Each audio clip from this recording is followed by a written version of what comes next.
Think you can handle all of Goguryeu's legends at once?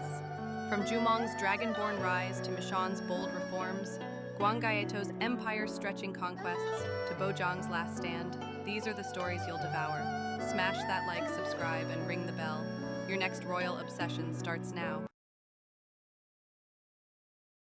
What if a king tried to quell noble unrest with exams, treaties, and grain, but found conspiracies sprouting in every province? Meet King Gyeongjong. He launched the royal examination for aristocrats' heirs, inked the Goryeo-Song Treaty to secure borders, and stocked granaries to fight famine. Yet behind courtroom reforms, exiled lords traded secrets by moonlight, and granary keepers eyed barrels of rice like treasure. Could his goodwill be his downfall? What if the fourth king rewrote an empire's rulebook and sparked secret rebellions in the provinces? Meet King Songjong. He rolled out the Gyeongguk Daejeon to bind lords under one code, created 9 official ranks to reward talent, and opened the Gukjagam to forge Confucian scholars. But behind every statute were nobles whispering dissent, and when prefects saw their domains redrawn, whose plots threatened to tear his reforms apart, and could a thirst for order unleash the very chaos he fought to cure? What if a king tried to reclaim old glories and nearly lost his crown? Meet King Mokjong. He moved Goryeo's heart back to Gaegyeong, poured gold into temples and academies, and dared to redistribute land from aristocrats. Yet, behind every compromise lurked a general's blade, and when palatial guards turned on him, whose hand tipped the scales? And could his bid for balance have been the very act that sparked his downfall? What if a king carved his people's salvation into wood and steel? Meet King Hyeongjong. He repelled kitten hordes at Gwiju, stockpiled state granaries to feed his war-weary subjects, and unleashed the Tripitaka Koreana's 81,258 woodblocks at Heinsa. But in a court divided over temple lands and rising soldier scholars, whose secret schemes threatened to undo his legacy? And could the very tablets meant to save his soul mark his mortal vulnerability? What if a king of scriptures also rewrote the kingdom's grain laws? Meet King Dokjong. He poured royal funds into Heinsa's sutra translations, balanced peasant taxes with the Daidongbyup levy, and ordered a massive gate wall around Gaegyeong. But behind every reform lurked monks guarding their land and generals scheming for power. Could his taste for scholarship and stone mask the plots that festered in his halls? For summing reason to feel works marked. What if a king carved his kingdom's laws into stone and then danced for his ancestors? Meet King Moonjong. He broadened state exams to filter talent in law and economics, ordered the Chonpilgyang's public law inscriptions, and transformed canals to feed his people. But when engineers schemed over water rights and musicians plotted for the best patronage, whose ambitions echoed louder than his ancestral rights? And could his drive for order drown in courtly intrigue? What if a king's greatest feat was safeguarding his father's legacy and feeding the hungry in a single grain dole? Meet King Sunjong. He ratified the Gyeongguk Daejeon laws, restored Anapji's gleaming pond, and opened royal granaries to starving provinces. He even held the kingdom's first audience for minor officials and enlivened court life with gisang performances.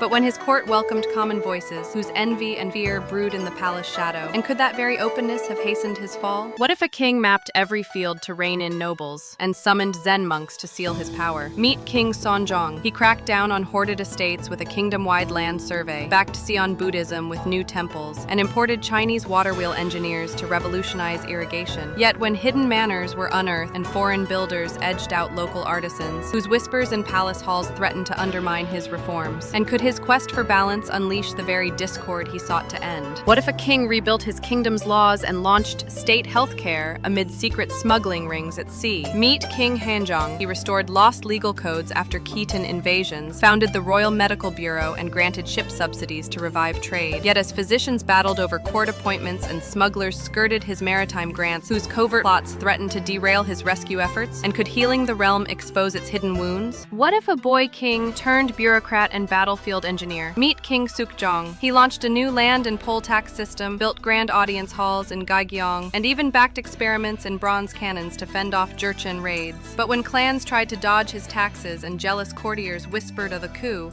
whose ambition threatened to replace the teenage monarch? And could his zeal for reform ignite a rebellion before his cannons ever rang?